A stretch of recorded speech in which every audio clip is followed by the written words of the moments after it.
안녕하세요. 책사냥꾼입니다. 네, 시간이 없으니 지난번에 이어서 바로 시작하겠습니다. 바닷속은 어떤 모양일까? 언더더시, 언더더시, 언더더. 원래 저랬나? 똑같은 가사만 반복되네요. 너희들 뭐하니? 보면 몰라? 언더더시가 뭔데? 와 호호 넌 그것도 모르니? 인어공주 주제가잖아. 똑똑이가 그런 걸 알겠니? 혼자 잘난 체는 다 하지만 매겼죠? 쯧쯧 매일 만화만 보는구나. 책 자기도 만화 주인공이면서. 야, 과학책도 좀 봐라. 과학이라니 인간에겐 꿈과 상상의 세계 그리고 사랑이 있어야 하는 거야. 부하하, 정말 상상 속에서 살고 있구나. 그렇게 과학에 자신 있으면 바닷속 세상 좀 구경시켜줘. 좋지. 흥. 바닷속은 크게 세 부분으로 나눌 수 있어. 대륙의 둘레에 펼쳐져 있는 깊이 200m까지를 해저 또는 대륙붕이라고 해. 200m. 그곳은 경사가 완만하지. 그리고 대륙붕 가장자리에서 바다 밑이 갑자기 깊어지는 바다의 낭떠러지를 대륙 사면이라 부르지. 대륙도 어떻게 보면 산이군요. 그 다음엔 깊이가 200m 이상인 심해저가 있어. 심해저에는 화산섬이나 해저산맥이 있는가 하면 넓은 평원과 같은 곳도 있지. 그럼 우리가 사는 땅 위의 세상과 비슷하구나. 바닷속에는 해구라고 하는 깊은 골짜기도 있고 육지의 넓은 들과 같은 심해 평원도 있어. 이곳에선 해조류가 자라고 있단다. 깊이가 2000m 이상인 심해 평원에서는 고기들도 살지 못하고, 글자가 좀 해졌네요. 해저류도 살지 못하기 때문에 죽음의 해저라고 합니다. 물고기들이 살기에 가장 좋은 곳은 육지의 산처럼 계곡과 봉우리, 바위가 있는 해저산입니다. 태평양 둘레에는 지진이 자주 일어나는 화산대가 있습니다. 이 화산대는 우리나라 남서쪽에 있는 육지와 크고 작은 섬들을 따라 뻗어 있습니다.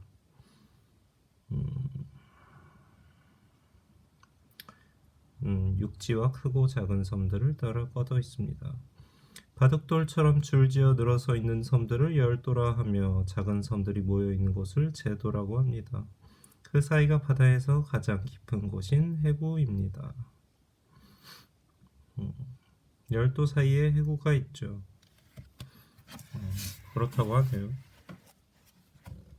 세계에서 가장 깊은 바다는 어디일까? 열심이구나. 이거 먹고 하렴. 고맙습니다. 아라는 언제 봐도 예쁘고 착하고. 갑자기 다소곳해졌죠? 내숭이라고요. 아라가 얼마나 말걸. 야, 너 지릿. 아라가 무섭긴 무서운 모양이구나. 갑자기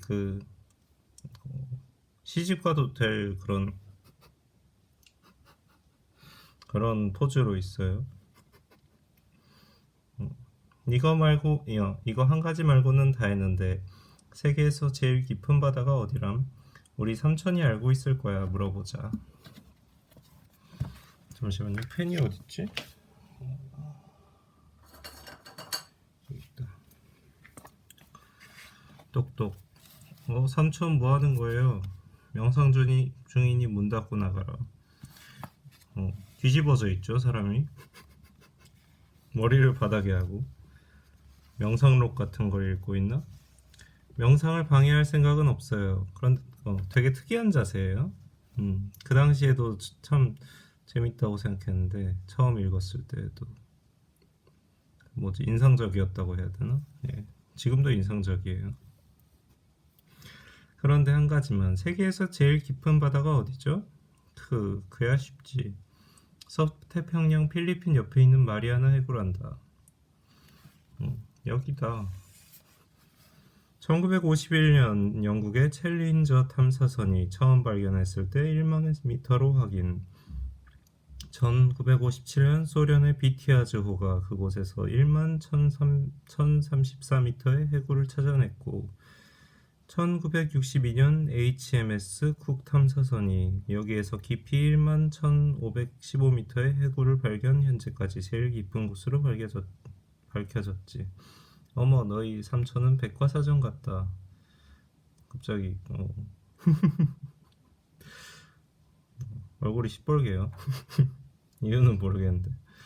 땅 위에서는 에베레스트 산이 8,848m로 가장 높은데 바다에서 가장 깊은 곳은 그보다 더 2,000m나 더 깊단다.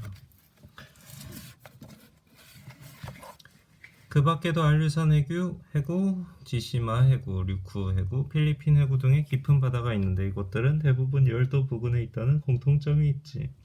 그런 곳이 생긴 이유가 뭐죠? 그곳은 태평양이 아시아 대륙 밑으로 내려가고 있기 때문이라고 생각하고 있단다. 과당, 너희들 때문에 오늘도 기록을 못 깨는구나. 책임져라. 영상에도 기록이 있군요. 바다의 평균 깊이는 3,795m입니다. 넘어가고 그 평균 깊이만 보아도 바닷속이 얼마나 광대한 세계인지 짐작할 수 있습니다. 이렇게 넓고 깊은 바다는 용기 있는 사람들의 탐험과 개척을 통해서 미지의 세계가 아니라 인류의 새로운 생활터전이 되어가고 있습니다. 이것도 굉장히 먼 미래를 본 표현이었죠. 새로운 생활터전. 이 당시에는 싱싱이라고 해갖고 달려라 신나게 날아라 내일을 이런 어디 회사에 그 광고가 있었는데 거기 보면 싱싱이가 달리다가 갑자기 날개가 생겨갖고 날아올라요. 그런 나르는 자동차도 그 머지않아 곧 현실이 될 것이다, 이런 이야기도 있었고 당신 이랬죠. 지금도 이런 얘기를 하는 사람들이 많죠. 이와 같지는 않지만. 바닷속에서 왜 석유와 가스가 나올까? 석유가 근대 산업에 사용되기 시작한 것은 약 100년 전의 일이에요. 1859년 미국 사람인 드레이크가 펜실바니아에서 처음 석유를 퍼내는데 성공하고 나서부터 세계 여러 곳에서 석유를 생산하기 시작했지요.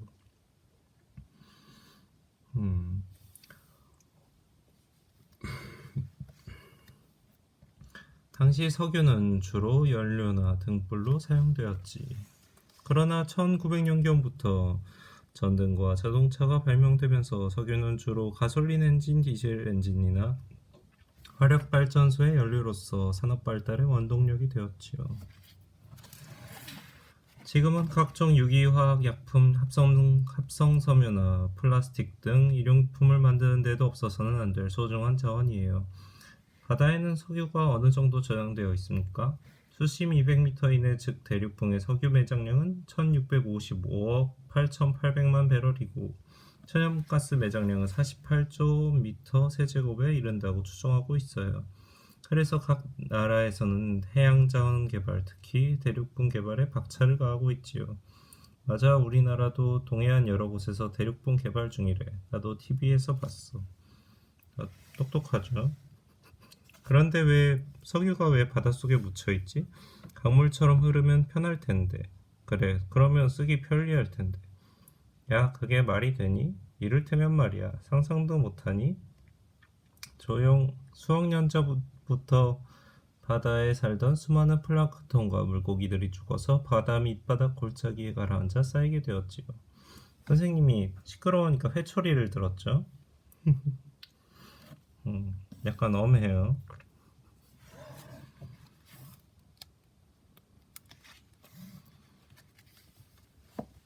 이 생물들의 시체가 바다 밑에 진흙이나 모래에 파묻혀 오랫동안 지구의 압력과 열에 의해 분해되어 탄화수소의 화합물이 되었는데 이것이 바로 석유의 바탕인 원유나 천연가스라고 보고 있단다.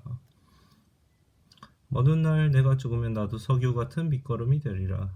얘가 무슨 물고기라도 되니? 얘가 죽어서 갈 곳이 공동묘지밖에 더 있겠니?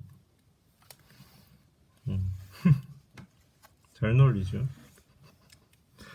원유는 지구의 압력에 눌려 이동하다가 틈이 많은 사함층에 고이게 됩니다. 상암층에 원유가 고일 때 비중이 가장 작은 천연가스가 위에 고이고 중간에는 원유 가장 아래에는 염분이 많은 물이 고입니다. 원유가 고인 오일풀은 수억 년이라는 오랜 세월이 흐르는 사이 지각 변동이나 대륙의 이동에 의해 육지로 이동하여 유전지대를 만든 것입니다. 그러나 바다에 그대로 있는 오일풀이 전체의 77%나 되므로 세계 여러 나라에서는 다투어 바닷속의 유전 개발을 하고 있는 것입니다. 근데 지금도 이 책이 쓰여진 게 뭐 40년 됐는 30년 넘게 됐는데 여전히 사우디아라비아에서 아니 뭐 중동 지방이 제일 뭐 제일까지는 아니지만 여전히 많죠. 생산량이. 왜 바다를 거대한 보물창고라고 할까? 바다는 거대한 보물창고예요. 바다가 보물창고라고요? 옛날에 보물을 가득 실은 해적선이 가라앉은 거 아니야? 이런 바보 같은 데서는 꼭 주인공이 아닌 애들을 시키죠.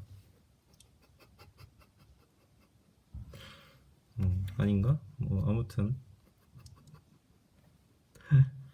땅에서는 바다 한계점에 이른 자원이 바다 밑에는 땅에서 한계점에 이른 자원이 바다 밑에는 무진장 저장되어 있어요.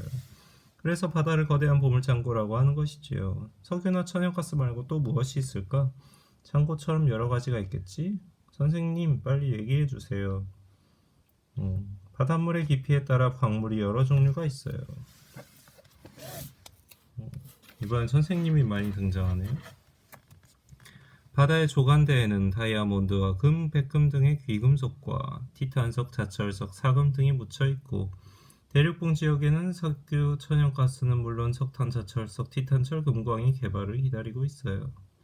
바다 깊은 곳에는 망간, 괴, 인황, 비석 등이 있는데 망간, 괴에는 망간, 철, 코발트, 니켈, 구리, 연 등이 포함되어 있죠. 지금 스쿠버 다이빙을 하는데 광물을 찾아 나선 사람들을 표현하려고 한 건 아닌 것 같긴 한데 똑똑이 어깨에는 한국 마크도 그려져 있죠. 아무튼 갑자기 나이를 먹었나 봐요. 대표하고 있네. 망간은 우리 생활에서 어디에 쓰입니까? 망간은 붉은 빛을 띤 회색의 금속 원소인데 철과 비슷하지만 철보다 단단하면서도 부서지기 쉽고 화학성도 강해요.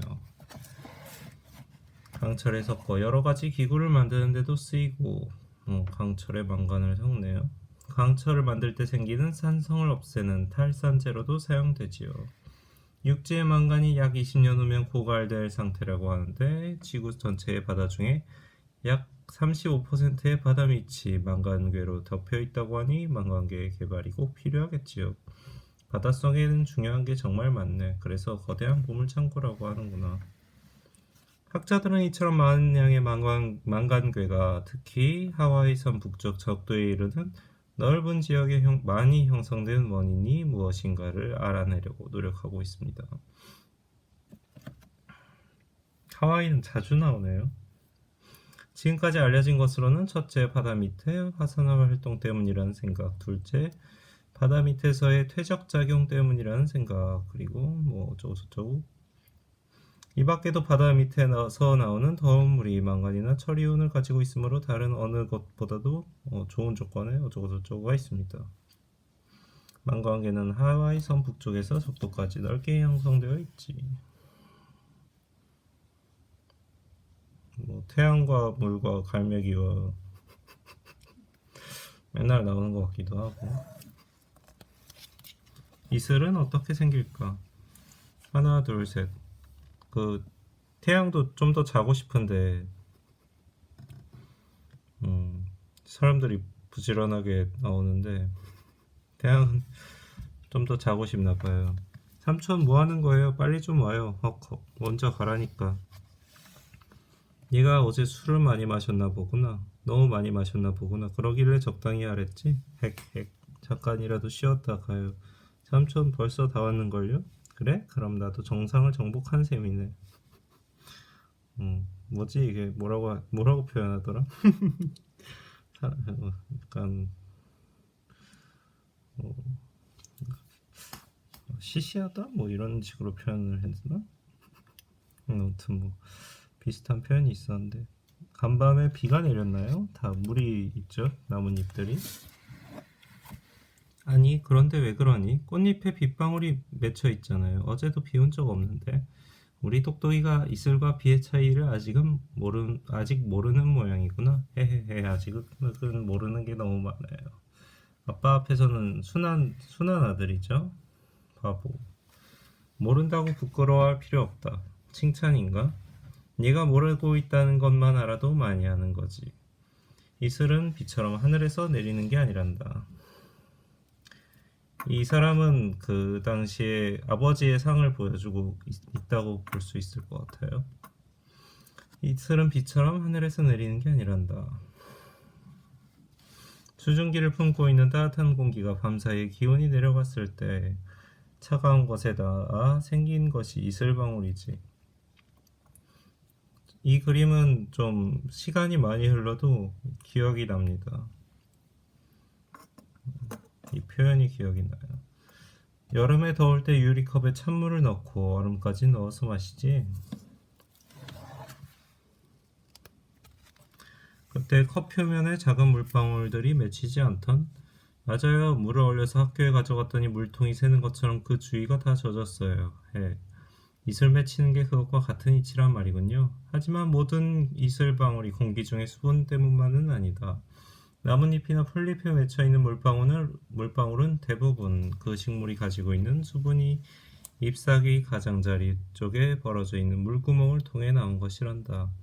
마치 우리가 운동을 할 때나 더울 때 흘리는 땀과 같은 것이지. 와, 그럼 내가 흘린 이 땀도 이슬과 같군요. 삼촌도 아빠 앞에서는 캐릭터가 좀 이상해지죠? 그러면 밤에 내리는 서리는 어떤 것일까요? 서리는 밤이 되면서 기온이 떨어졌을 때 공기 중에 수증기가 얼어서 생기는 것입니다. 낮과 밤의 기온차가 심할 때 주로 생기는 서리는 농작물에 큰 피해를 줍니다. 서리빨은 땅 바깥의 온도가 내려가면서 땅 속의 따뜻한 수분이 땅 밖으로 밀고 올라오다가 얼어버린 것입니다. 서리보다 더 큰 피해를 주는 서리빨은 농작물뿐만 아니라 건축물에까지 피해를 줄 수 있습니다. 악마로 나왔죠? 서리가.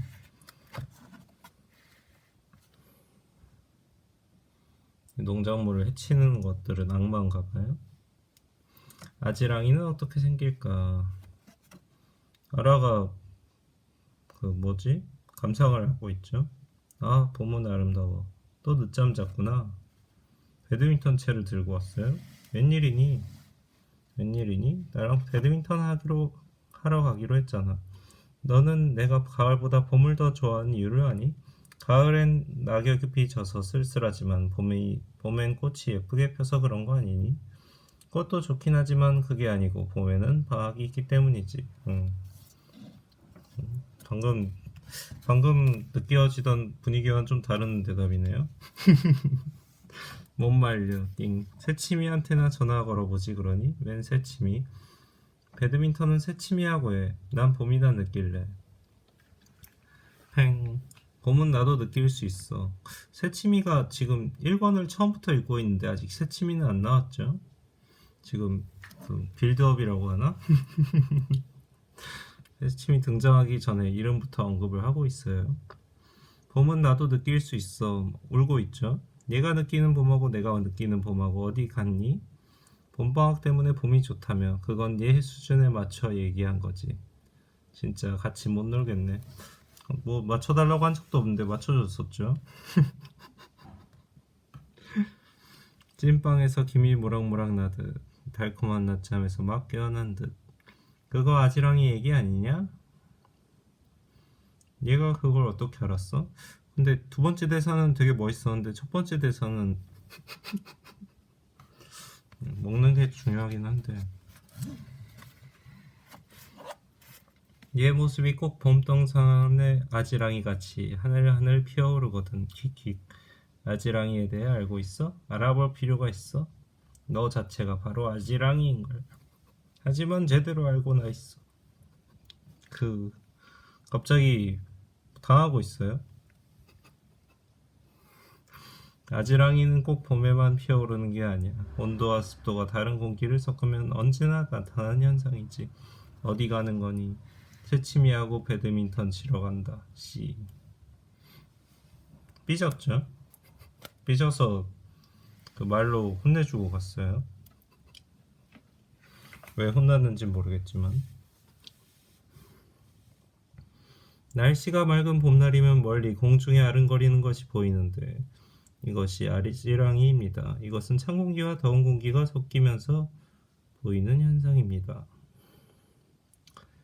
이 정도만 읽죠, 여긴.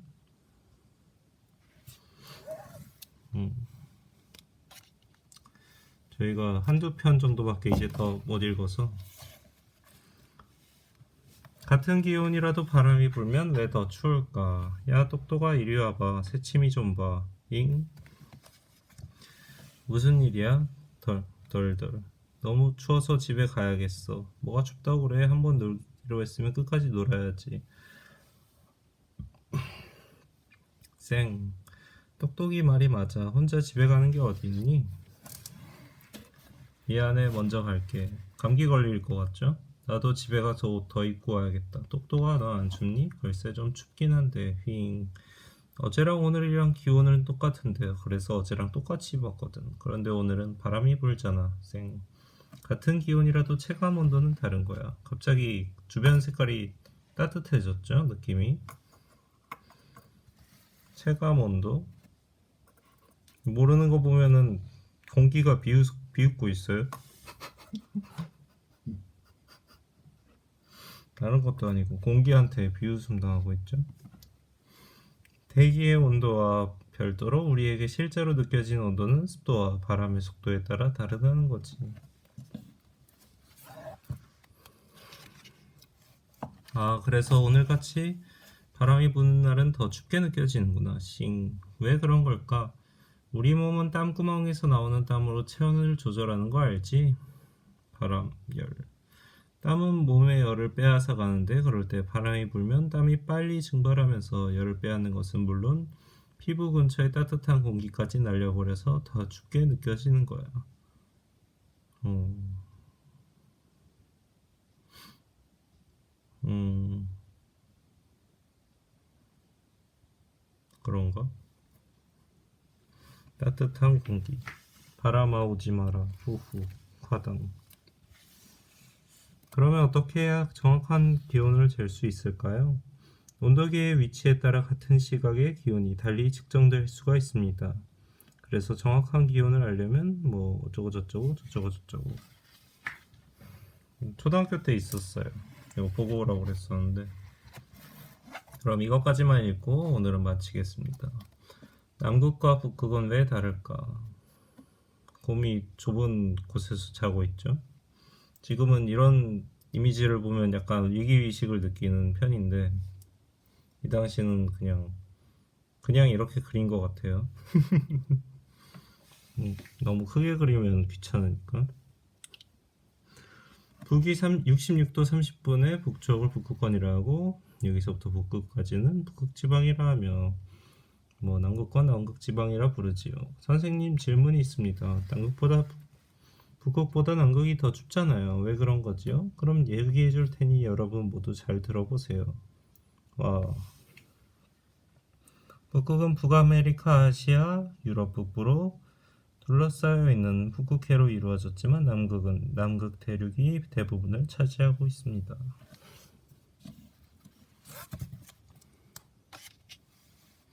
남극 대륙은 2000에서 3000m의 두꺼운 얼음으로 덮여 있지요. 아이고.